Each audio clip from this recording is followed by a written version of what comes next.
Hey everybody, welcome back to another episode of Dirt Grain Steel. So tonight we're back working on the 3D printed L2 Gleaner. Of course, Mahina's got to go start drinking water, a little French Bulldog, while I'm trying to make a video. Don't mind her in the background. So I've already started on this. As you've all that have been following the videos, you've seen that we've got the tracks painted for it. I also have tires for it. Another project I've been working on is making some pole barn metal for my little 1/64th model shop of our actual shop. I made this corrugated pole barn metal. It's not quite the same ribbed metal as what our shop's made out of, but it still looks cool, so we'll do a video on how I done that. But tonight we're going to be working on the L2 a little more.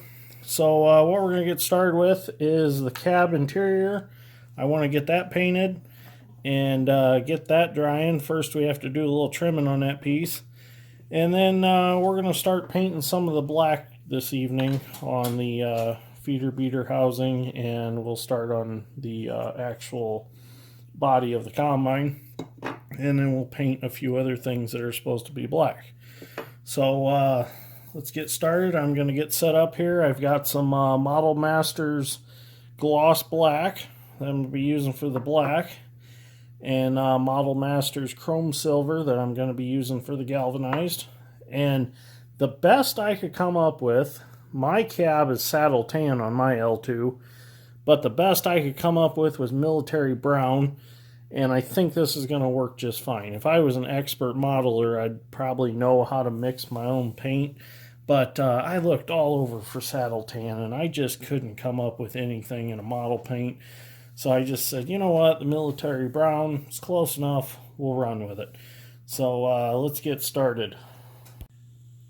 So we're going to get started here, and I just wanted to take a second here and refer to a picture of my actual L2 Gleaner. If any of you have not been following the channel, this is my actual L2. And this is what I want to model. So I'm even going to try to recreate the light bar across the roof, which that's nothing fancy, but I would like my model to have it. So I wanted to go through real quick and see exactly what I should be painting black right now and what I shouldn't be painting black. And so now I got a pretty good idea. You know, you'd think I'd look at this thing all fall, you'd think I would have a pretty good concept, but there's a few things that I realized on mine that I was kind of forgetting that needed to be black. So now I got it in my head real good. Let's get painting. The first thing we're going to have to do is this piece needs to fit in here. And because the counsel's right there, this piece needs trimmed off a little bit. So I'm just going to grab my little flush cutters here that I use for cutting materials. And I'm just going to simply trim some of this off without destroying anything. Hopefully. See how this goes. There we go. That landed up on the shelf somewhere. I don't know if that's quite enough yet or not. We need this to slide inside this cab. And I think originally it was meant to slide under that console, but when it got printed, it didn't quite get under there. But that's no big deal. We'll get her fixed up here. That's what makes this fun, really.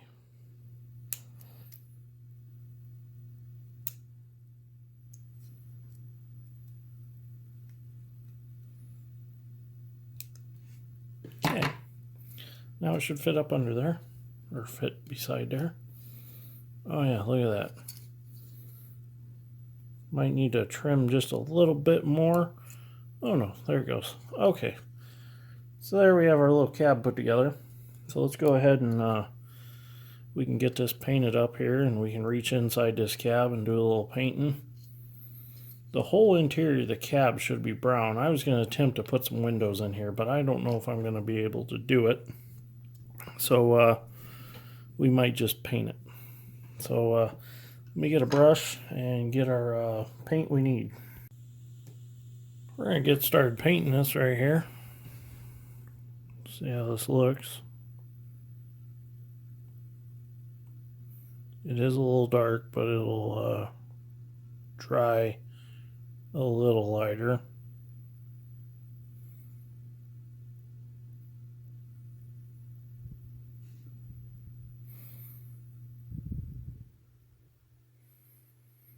This rotating table I got is just wonderful. I really like it. These clips work really nice. When you're done painting, you just simply stick it back in the groove there, and it holds it for you till it's dry. And it's kind of nice to hold your workpiece with while you paint it.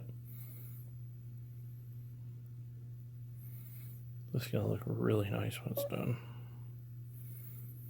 Now, I'm not an expert by no means, but I've been reading I think it's the Fine Modeler magazine.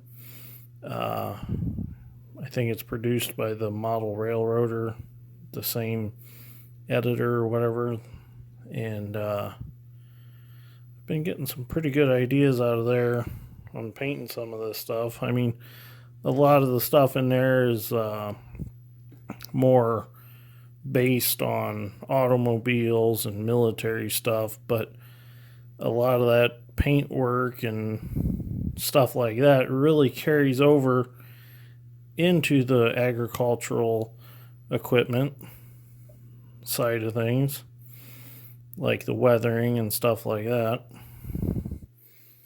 So I've been learning quite a bit from that magazine. I am going to get me a subscription to it though, because buying it at the store, that just gets expensive. I think for $40 you can get like 2 years worth of it, I think. Now I'd like to make this a plaid seat like mine, but I'm not that talented. Darn little clamp on the bottom of my phone holder. My arm keeps hitting the bar that slides side to side. So I'm going to finish painting this. Y'all get the idea what I'm doing here. I don't want to make the whole video of painting just this piece, because it could get pretty long. So I'm going to get this painted and we'll move on. I skipped forward a little bit and I started painting on the cab. I'm painting everything on the inside, and then I'll come back and I'll paint everything on the outside later. But I wanted to paint everything that's going to be brown right now. So, and you can see I kind of got some on the outside of the cab, which that's no big deal. We'll paint over that when we paint the outside. But it's a little tricky painting inside. But I just keep plenty of paint on the brush and just keep working it around in there. You can see it's hard to show you on camera what I'm doing, but it's turning out really nice in there. I mean, it looks like it should, except it's a little dark, but that's alright.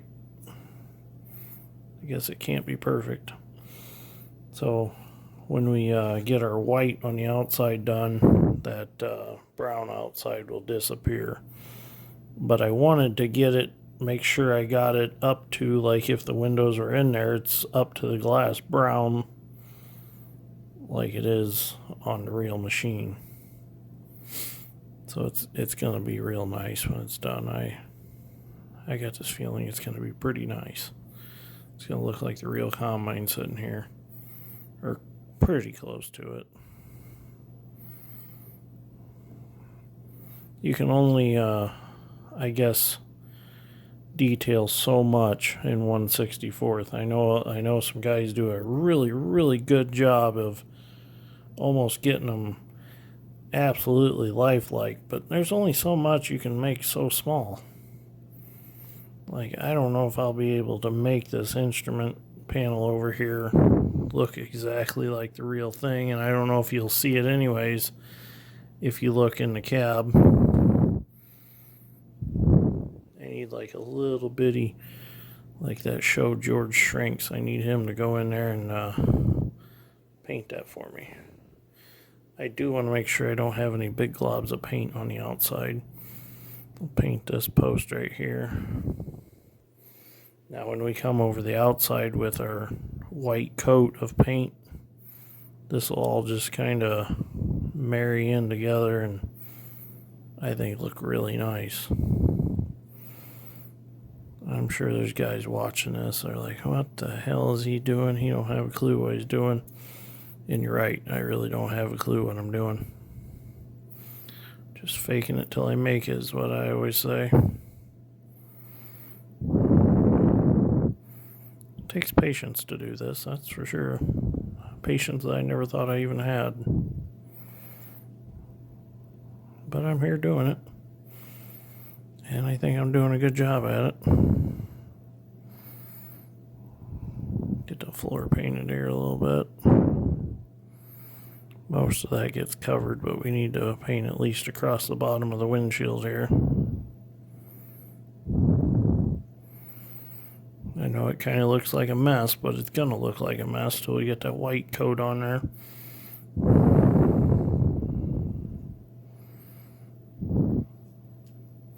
I don't know if you can see that. So I got to paint the roof inside yet, and then that's pretty much done for the cab interior. I got this side post to do yet, but I'm going to paint that off camera, and we'll be back in a few minutes. Cab's all finished up now, looks real good. So now we're going to move on to painting some black on the machine itself. So a little bit ago I spilled half the jar of brown paint. Said a few choice words. It's probably a good thing the camera wasn't on, or probably would have been censored. So anyways, we're going to start painting the black. This is all black. This is black. This is all black under here. This is black. And this will be black. Handrails will all be black. And the rest will all be silver. Fuel tank will be white. And the air conditioner box right here, this will be white. And then the steps up here will be black because they're steel. So let's get started trying to outline this here a little bit. So we're going to come under here. This will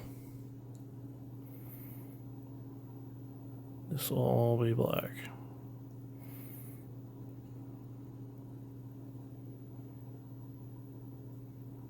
So it's kind of dividing line right there. I got some little masking tape. I'll probably do some taping to try to get a perfect fine line.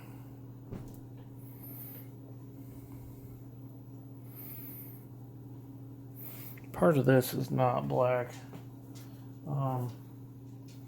Yeah. Part of that is not black, but some of it I'll have to come back and just piece in.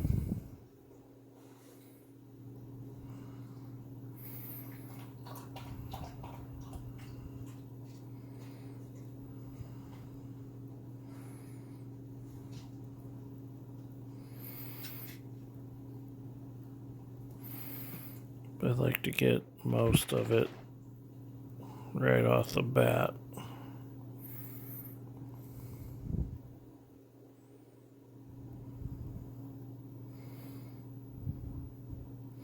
The nice thing about this 3D printed plastic is you just touch it with paint and it like sucks it in and it doesn't run or anything. It's a very beautiful thing to paint. But a lot of people don't realize the biggest mistake they make when they get a regular boxed model set is they don't wash them with soap and water first. And it's very crucial to wash your models with soap and water. Dawn dish soap is really what you need to do, because in the molding process, when they mold a model, there's a release agent that they use, which is kind of oily, and that's what causes your paint not to stick very well and gives you trouble when you're trying to paint them. So always remember that when you get a model kit, to wash it with hot soapy water, and it'll make life so much easier to paint. See, growing up, I didn't know that, and every model that I would do, I would just get all upset because my paint job just didn't look the greatest. Well, later in life, I learned that if you wash them first, it makes a world of difference. There's a lot of different technology nowadays in model painting too. So that's why I kind of picked up the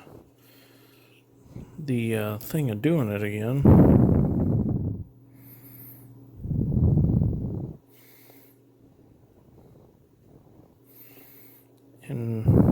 And especially doing farm models now, I think I found my new favorite thing to do. But, you know, I've been playing around with farm models for years. I took 3 John Deere no-till drills when I was little and put them all together and made me one big one. I was proud of that. Me and my cousins, we used to, on snow days, I would ride to work with my dad because he worked on my uncle's farm, and I'd go over to my cousin Eric and Larry Jr.'s, and my Aunt Debbie would babysit me when I was little, and we'd play with farm toys all day long. We'd actually get money out of their piggy banks, and we would buy and sell each other their tractors and my tractors. And I don't remember what it was, like a penny was $100 or something, and a dime was 10,000, and we would have change scattered out all over the floor and be buying and selling big buds and stuff back and forth to each other. It was just a fun time. You know, you wish you could go back to them times sometimes, and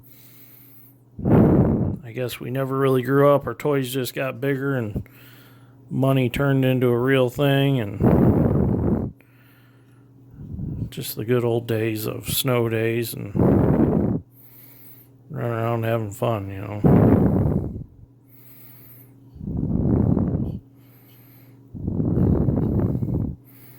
We did have fun, that's for sure.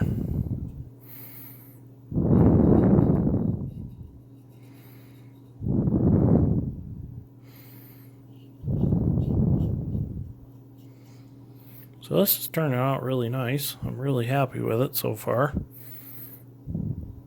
Get this painted up here, and I got the rear axle up here that I'm going to get painted up tonight yet.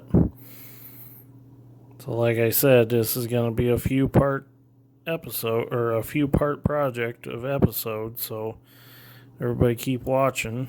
I didn't think the first one was going to get as much attention as it did, and a lot of the viewers enjoyed it, so I'm like, you know what, we're going to give it a second shot. So here we are again, Sunday night. We're painting a model of an L2 Gleaner.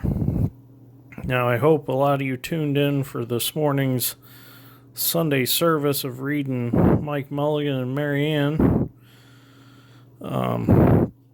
For you guys that have not been following my channel, every Sunday I try to read a book for the younger viewers to enjoy, and I've been getting some good feedback on that, so I'm going to keep doing that till we run out of books, which I've still got a few books left. So that paint's looking real good. We can come under here and we can paint this rear axle too. Got a little too much paint on the brush, but it's no biggie. Now some of this should be galvanized, but we're going to paint it black first, and then we'll paint back over it later. I've got little masking tape, and I'll just mask off. Yeah, you're probably thinking, little masking tape? That must be some little stuff. It is. It's regular model masking tape. So I'm going to keep painting this, and we'll get a little video later. So what we got done so far, we've got our rear axle, our steer axle. We've got our cab ladder done. We've got our front drive axle done. We have the body of the combine done. Now we're just painting the black tonight. That's all we're gonna paint, is the black. So the rest of it will be next episode. We're gonna paint a lot of the silver. So, but tonight I wanted to concentrate on the black only. So I know a lot of this looks a little messy, but we'll get that cleaned up when we start painting the galvanized, or, well, black. So now all we got left here is we have the chopper, the feeder beater. Got to paint that next. We got the mirrors that need to be painted black, and the ends of the unloading auger need to be painted black. So at the end of this video, I'm going to show you exactly where I ordered this from, this 3D printed model from. So if there's anybody that would like to order one, you'll know where to get it from. So let's get this painted right here. This all gets to be black. This is really going to start tying this cab all together.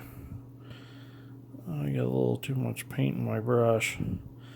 Now, a helpful hint that I've found to work really good is to clean your brush every now and then, because this paint will begin to dry on your brush and it'll start to cause issues. Now I'm using a really fine brush, a really small tip brush here. I gotta squint to look at it. I need to get me one of them pairs of magnifying glasses with the lights in them. Need to get me one of those. I think I got one somewhere. Just need to go find it. It's downstairs from, I've got it from my gold mining. What do you want to call it? My gold mining adventures. So I bought one of them so I could look in the gold pan and see if I can see anything when I do find really super fine gold. But usually I find stuff that's a lot bigger than having to use a magnifying glass to look at it. But we'll go through all that in a different episode. That's coming this summer. So be sure to watch for Dirt Grain and Steel Gold Rush. It's going to be awesome. We're going gold mining.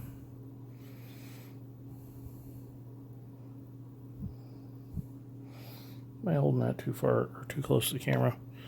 I have noticed that when I'm doing this, it's kind of tough. So, something a little bit interesting. I think I get a little bit of my painting ability from my great-grandma. My great-grandma Nanny used to have, they called it the gingerbread house. It was a craft shop here in Knox, and she would make crafts and sell them in there, and she was known for her Santa Clauses and snowmen. She would hand paint them all. My mom would help her. In fact, when my mom was pregnant with me, she was sitting in the house painting a Santa Claus, and her water broke. And she had to call my dad. My dad was at that time, at our old house where I grew up till I was like 15, we just had basically a garage, 12-foot ceiling in it. And that was our shop when I was growing up.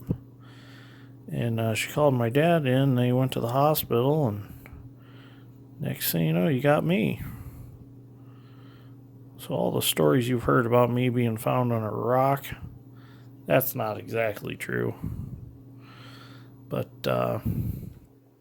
yeah, I grew up in that house. Half acre. Well, no, it was about 2 acres we lived on, and then Dad started farming a lot more, my grandpa retired. Dad picked up his ground, and we got to the point where we needed a bigger place. And then I decided when I got out of high school, or midway through high school, I decided that I wanted to get in the excavating. Well, we ended up buying the farm that we're at, or that my parents are at now. That gave us plenty of room. We ended up building a shop, and at that time we only had just the 4430 and the old 790. So we didn't have much equipment, so that shop was large for us then.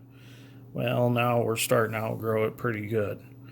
So basically we started excavating, full-fledged excavating, in 2008 is when we really started after I graduated high school. I did some through high school, but going to school and stuff kind of hindered the amount of excavating I could do. Me and my friend John, he helped me all through high school, and we did as much as we could. We started out with an old D65 Komatsu dozer and the old 790 when we got it. The 790 had already had 10,000 hours on it. By the time it burned, it had another 10,000 on it. So that poor old hoe had 20,000 hours on it. But I will say she was a good running old deer. We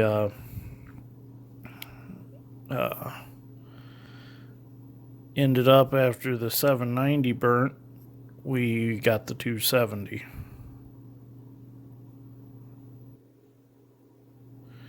And we had the 200 before we got the 270. I can't remember the years now that we had them, or the year now when we got it. I'd have to look through my Facebook memories and see when it burnt. I think it was this time of year. It was like January. So this end of the auger is steel, and then it turns to just galvanized pipe. This end piece is galvanized sheet metal. So I'm trying to simulate where the steel band starts and the galvanized pipe stops. I'll probably end up having to tape this off to get a perfect line here, but it'll look okay for now. There we go. If I could just be a little more steady, that would help. So that's good for now. Now we'll come down here to our turret, or swivel as some call it.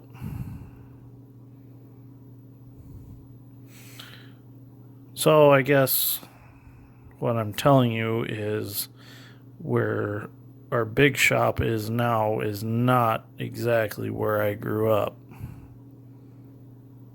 We had actually moved.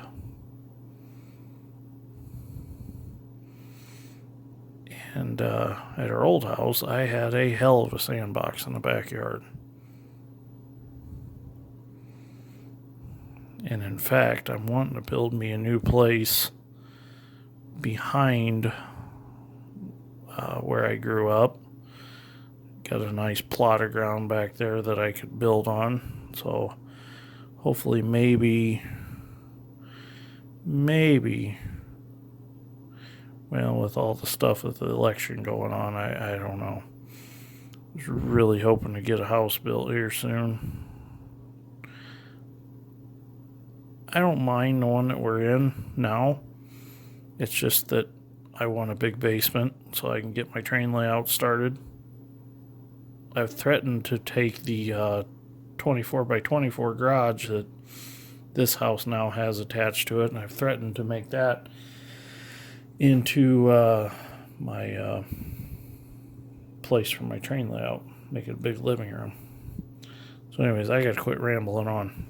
So I'm going to paint a few more things, then I'll show you where I got this model, and we'll probably call it a night.